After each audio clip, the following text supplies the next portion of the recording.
Olá, senhoras e senhores, meus compatriotas celestiais. Vamos para mais uma resenha e desta vez o livro é Nosso Silêncio Culpado, né? Uma excelente obra do John Stott, que é, né, um teólogo aí respeitado, né, muito bem conceituado no meio teológico, né?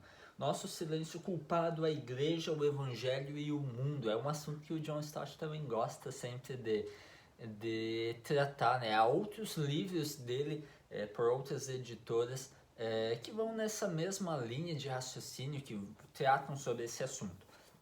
Esse aqui, então, ele é publicado pela editora Esperança.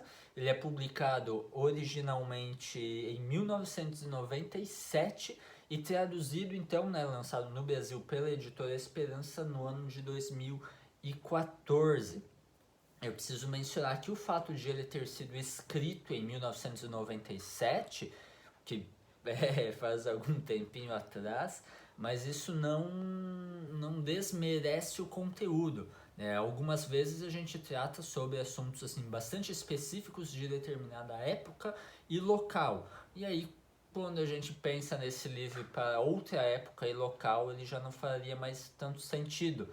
Mas não é o caso aqui desse conteúdo de John Stott, não. Ele se aplica muito bem aos dias de hoje também. É um conteúdo assim. Eu não sei se eu exagero falando de atemporal, mas é um conteúdo facilmente aplicável tanto na Inglaterra, né, a terra dele no século passado, né, no final do século passado, quanto aqui no Brasil nos nossos dias. Já no prefácio, na página 16, eu sublinhei aqui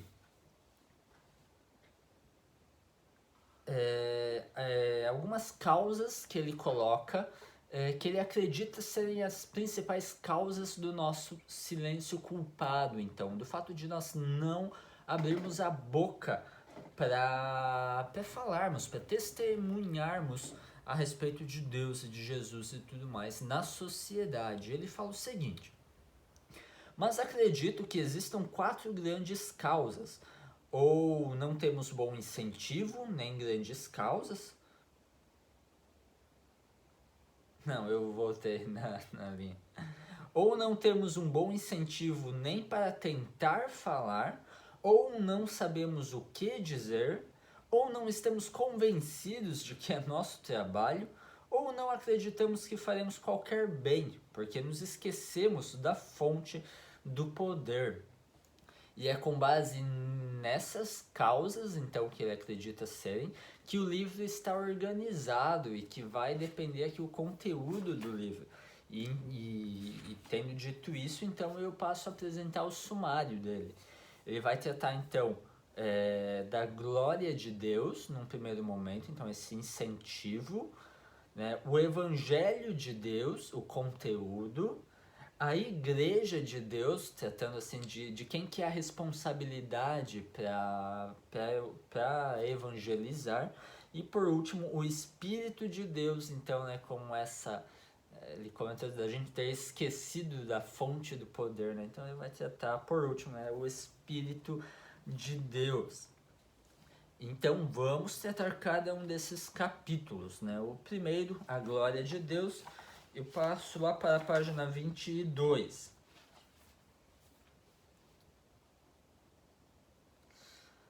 O maior bem do homem é mais do que as necessidades básicas de alimentação, vestuário e abrigo, coisas que algumas teologias, como a teologia da libertação, parecem querer focar só nisso, né? Daí deixam de lado o resto. Nem mesmo é a saúde do corpo e da mente ou da integração harmônica na sociedade. Diz respeito ao relacionamento com Deus, a cuja imagem e semelhança ele foi feito. Esse é o bem maior do ser humano e essa é a maior atenção que a igreja deve dar. Não quer dizer que tudo isso dos bens materiais, né, e mentais e tudo mais não sejam importantes e a igreja não deva dar atenção a isso, mas não é o foco principal. depois na página 31, eu acho assim que está o grande coração do capítulo, sabe? O grande resumo do capítulo está lá na página 31, tá? Nós não falamos de Cristo porque não amamos tanto o seu nome a ponto de não suportarmos vê-lo não reconhecido e não adorado. Se apenas os nossos olhos se abrissem para vermos a glória e se apenas nos sentíssemos feridos pela vergonha e pela vergonha de sua humilhação pública entre os homens, não seríamos capazes de permanecer em silêncio.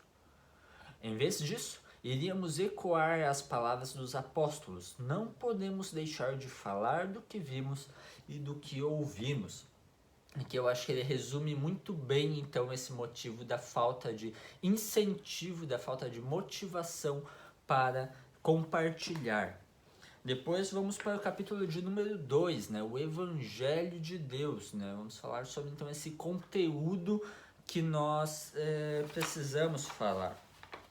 Ele vai tratar então sobre a distorção, sobre o abandono da pregação, né, a distorção do Evangelho e tudo mais. E comentando sobre isso, na página 41 ele diz o seguinte, uma citação um pouco mais longa agora, né? Espero que vocês não se irritem com isso. Ainda outros parecem, se me permite colocar assim, escapar do chamado para evangelizar, mergulhando em boas obras de cura, educação e reforma social. Isso é justo e necessário. No entanto, a comissão final e universal de Cristo, registrada no final dos evangelhos, não era para curar os doentes, como tinha sido quando ele enviou os 12 e os 70, nem para reformar a sociedade, mas para pregar o evangelho. Qual é, então, o lugar da ação social? E qual é a sua relação com o evangelismo?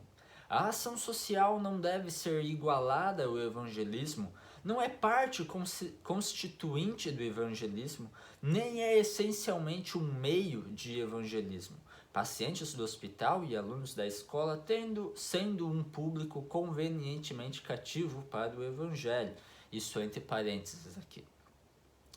Como o evangelismo, a ação social deve estar em seu próprio lugar e em seu próprio direito. Ambos são serviço de amor, uma parte da diaconia de Cristo e dos cristãos, visto que eles o chama para seguirem seus passos. No entanto, apesar de eles não deverem ser identificados um com o outro, também não devem ser isolados um do outro. Os dois andam juntos e de mãos dadas, nem fingindo ser o outro, nem usando o outro como seu disfarce ou escora. Eu achei que essa é uma boa apresentação, né? Uma boa crítica até a ideias de que nós só devemos fazer o bem e deixar o evangelho de lado. A pregação, né? Como se isso fosse uma espécie de proselitismo que não tem espaço ou coisa assim. Depois, página 45 e 46. Aqui ele dá uma boa apresentação, bem sucinta, assim, do que é esse cerne do evangelho, né? O núcleo dele, tá? Assim, o evangelho é a respeito de Cristo, que veio para nos salvar. Sua salvação é uma libertação completa de todo o pecado. Ela começa com nosso perdão e nossa reconciliação com Deus. Continua com nossa libertação progressiva do pecado que mora em nós e com nossa transformação na imagem de Cristo. Será consumada na volta de Cristo, quando recebermos novos corpos e um novo mundo no qual todo pecado terá sido para sempre excluído. Então, essa é aquela apresentação do cerne, né? Qual que é o núcleo do evangelho, né? A vinda de Cristo, né? A sua morte, ressurreição para o perdão dos nossos pecados, que vai nos livrar progressivamente. A gente não vai alcançar a santidade total aqui em terra, né? A gente continua aí dando os nossos deslizes e tudo mais. Isso só vai ter a sua plenitude, então a sua completude na eternidade, quando então a gente está realmente livre de todo todo o pecado. Depois você vai tratar então aqui também da morte de Cristo, em seguida a visão bíblica do homem, né, a respeito do pecado e tudo mais. Isso é uma parte importante da doutrina cristã.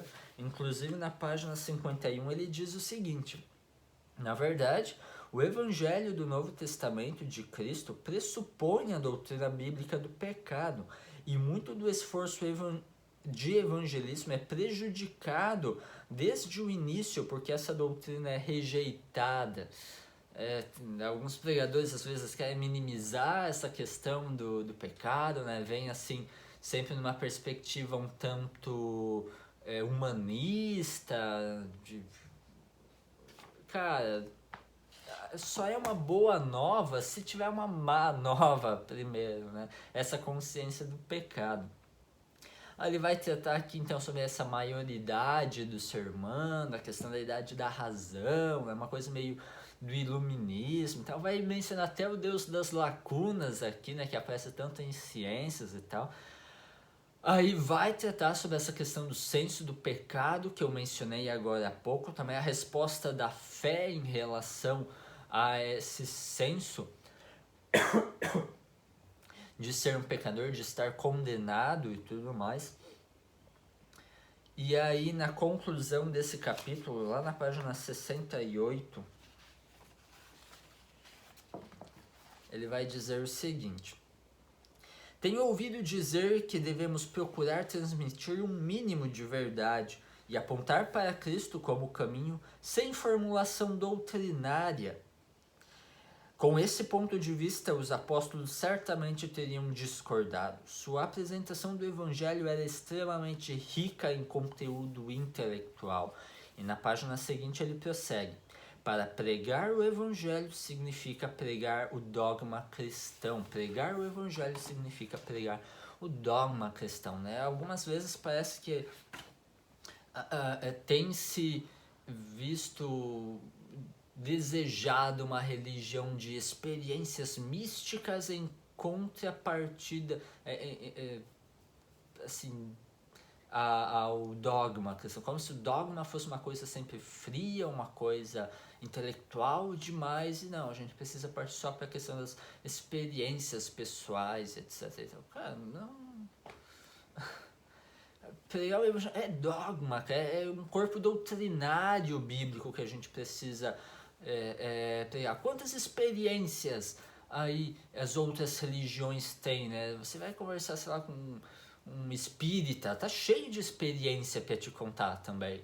E não é por isso que ele passa a ser verdadeiro, né? Então nós temos que sim prestar muita atenção no dogma cristão, na doutrina cristã e o seu conteúdo a ser transmitido na evangelização.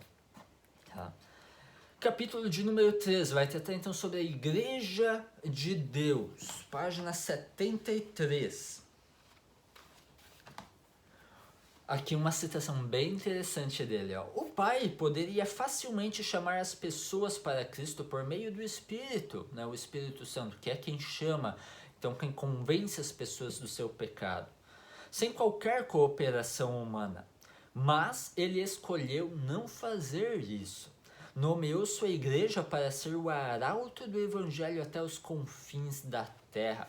Então, é interessante isso, várias vezes Deus podendo fazer as coisas por conta própria, né, ao seu tempo, não, ele usa os seres humanos para o seu trabalho, e ele faz isso com o trabalho da evangelização também, né, com o alcance das pessoas ao redor do globo, e nós somos chamados a cumprir essa tarefa.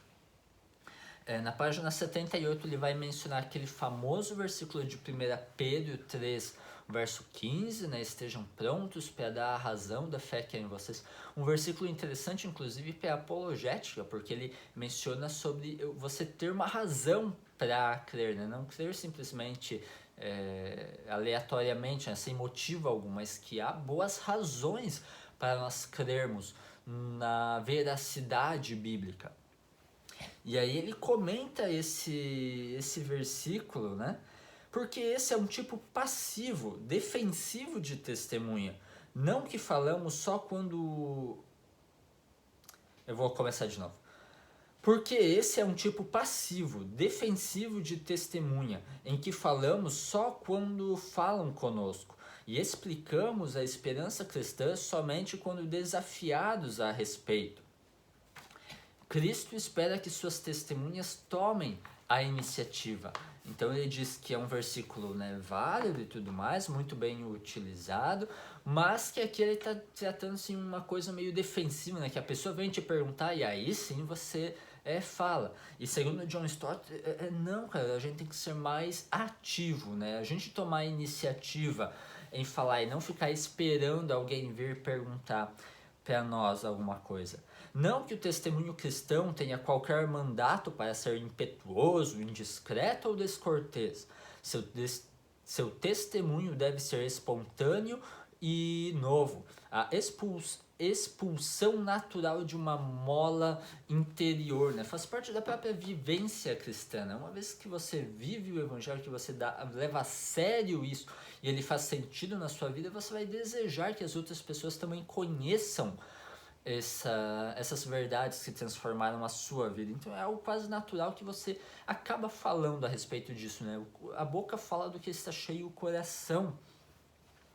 Depois ele vai tratar então sobre a necessidade de termos contato com as outras pessoas, né? Não nos excluirmos em um nicho só nosso, né? Escondido numa toca de coelho e não ter contato com as outras pessoas. Também sobre nos identificarmos com as outras pessoas, termos pontos em comum para podermos ter assunto, né? E criar essa proximidade com elas. Aí na página 87 ele diz o seguinte: há então dois extremos a serem evitados. O primeiro é a identificação sem proclamação, sentar ao lado de pessoas sem ter nada a dizer e sem a intenção de procurar ganhá-los para Cristo. Não podemos renunciar ao nosso dever de proclamação dados por Deus. Igualmente falso é o extremo oposto da proclamação sem identificação, de oferecer soluções oportunas para problemas que nunca sequer tentaram encontrar. Então, duas coisas a nós evitarmos. Uma é sentar do lado, criar amizade e nunca falar de Jesus, ter essa consciência de que a pessoa está perdida, está indo para o inferno e tu tá pouco se lixando para isso, né? Cara, isso não é amor. E em contrapartida também o outro lado de você querer enfiar o evangelho goela abaixo sem ter nenhum relacionamento com a pessoa, sem a pessoa, porque daí ela não te leva a sério, né? Pra ela tu é só um pregador esquisito, doido, que tá tentando empurrar uma coisa que ela também não quer nem saber na vida dela. O resto do capítulo vai tratar assim bem eclesiologicamente algumas possibilidades de evangelismo, né? Alguma coisa assim bem de métodos na igreja, o que a gente pode fazer de interessante, talvez dar umas ideias nesse sentido. E aí a gente parte para o capítulo de número 4, onde ele vai começar tratando então sobre avivamento, um tema que eu já mencionei lá naquele livro sobre os puritanos. E aí na página 122, ele vai dizer um pouquinho então a respeito desse avivamento, né? A convicção do pecado, o arrependimento, a conversão, a alegria da salvação, o amor fraternal e o crescimento em santidade se tornam coisas comuns quando nós estamos tratando de um avivamento, então, né? Se tornam assim, comuns na sociedade. Aí ele vai tratar em seguida também sobre o lugar da lei. A convicção do pecado primeiro. Tá. Não, mas tá certo. A convicção do pecado já apareceu aqui na página 122. Em seguida, ele vai tratar então sobre o lugar da lei, é um subcapítulo ali, e vai tratar essa questão bem luterana de lei e evangelho, né? Vocês sabem, isso já apareceu em vários outros livros, que eu sou luterano. E no luteranismo tem muito disso de lei e evangelho. A gente sabe que a gente é salvo pela graça de Deus e não pelas nossas obras, não pela lei. A lei, a função da lei é justamente nos desesperar, Porque nós temos essas leis mosaicas, né, no Antigo Testamento que ninguém consegue cumprir. E Paulo muito bem coloca assim, né, de que ó, se você quer viver pela lei, então tem que cumprir a lei inteira. Se você quebra um preceito da lei, uma leizinha sequer, você transgrediu ela toda. Né? É como aquele cara que vai preso e ele tenta argumentar, mas eu fui tão bonzinho na minha vida toda, olha quanta coisa boa eu fiz. Cara, não é por essas coisas boas que você fez, é por aquele crime que você está respondendo. E assim também perante Deus. Qualquer crimezinho né, que você comete contra Deus, cara, é um crime de gravidade infinita, porque é contra um ser de santidade infinita. Então você merece o inferno com qualquer pecadozinho ínfimo que você cometa. E como faz parte da nossa natureza o pecado, nós não somos pecadores porque pecamos, mas nós pecamos porque somos primariamente pecadores, né? Da nossa natureza a partir da queda. Então nós somos naturalmente condenados à morte, ao inferno. E a lei, então, ela nos desespera, porque ela acusa o nosso pecado. A partir da lei vem o conhecimento do pecado.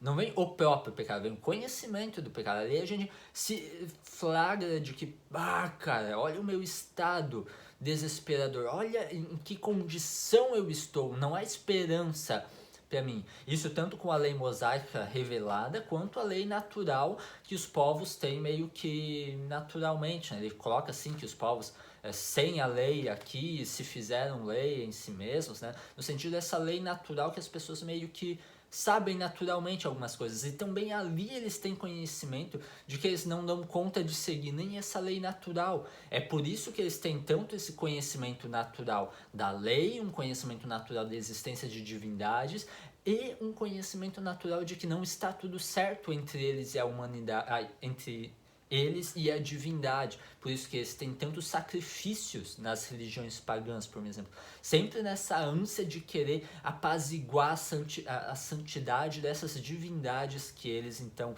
criam com base no seu conhecimento natural.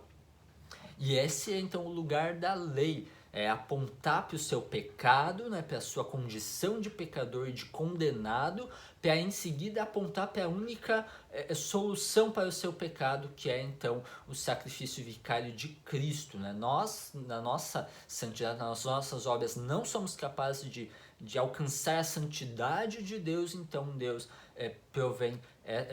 provê essa possibilidade da salvação a partir do sacrifício de Cristo. O sacrifício de Cristo, ele demonstra tanto o amor de Deus por nós, né, possibilitando essa nossa salvação, quanto a justiça de Deus, porque Deus não passa panos quentes, não coloca panos quentes no nosso pecado, ele não ignora o nosso pecado, porque a sua justiça não permite isso. Deus é um Deus amoroso, mas é um Deus justo, e essa característica de justiça não possibilita ele simplesmente esquecer o pecado assim, não, ele exige pagamento, ele exige punição pelos nossos pecados, mas essa punição ela recai então sobre Cristo, na sua morte, no seu abandono por Deus. Cristo experimenta não só a morte física, mas uma morte espiritual. Ele experimenta o abandono de Deus. Isso é o que há de mais terrível na sua execução na cruz. Tá? E aí ele vai falar sobre o valor do exemplo do cristão no processo de evangelização, né? Dessa consciência do pecado para a sociedade. Página 129. Isso não é apenas verdade teológica, acontece sempre na prática. O que o Espírito Santo usa para cutucar a consciência do incrédulo é a consistente, obediente à lei e brilhante conduta de um cristão. Um sentimento de vergonha leva a um sentimento de culpa, e assim o portador do pecado a Cristo. Daí a necessidade, então, do nosso exemplo cristão, da nossa boa vivência, da nossa boa conduta cristã, porque assim a gente envergonha o comportamento dos não cristãos, né? Ou, ao menos esses que não estão tão aculturados, né? Porque a gente está numa sociedade relativamente cristã, então mesmo às vezes não cristãos levam uma vida muito íntegra por conta dessa cultura em que eles estão inseridos, ou o que a gente chama de graça comum também. O Kuyper vai tratar muito a esse respeito. Aí, página 139, ele vai mencionar que a relação na graça e a soberania de Deus também no processo de salvação, né? É por crer que vivemos. No entanto, temos que acrescentar nos termos mais enfáticos que é somente pela graça que nós cremos, né? A gente crê porque a gente é salvo pela fé, mas a própria fé é graça de Deus, né? Nós somos salvos pela graça mediante a fé, como está muito bem claro nos evangelhos, no Novo Testamento. E aí, por último, página 145. Não é dado aos homens para abrir os olhos dos cegos ou para dar vida aos mortos. Somente o Espírito Santo pode fazer isso.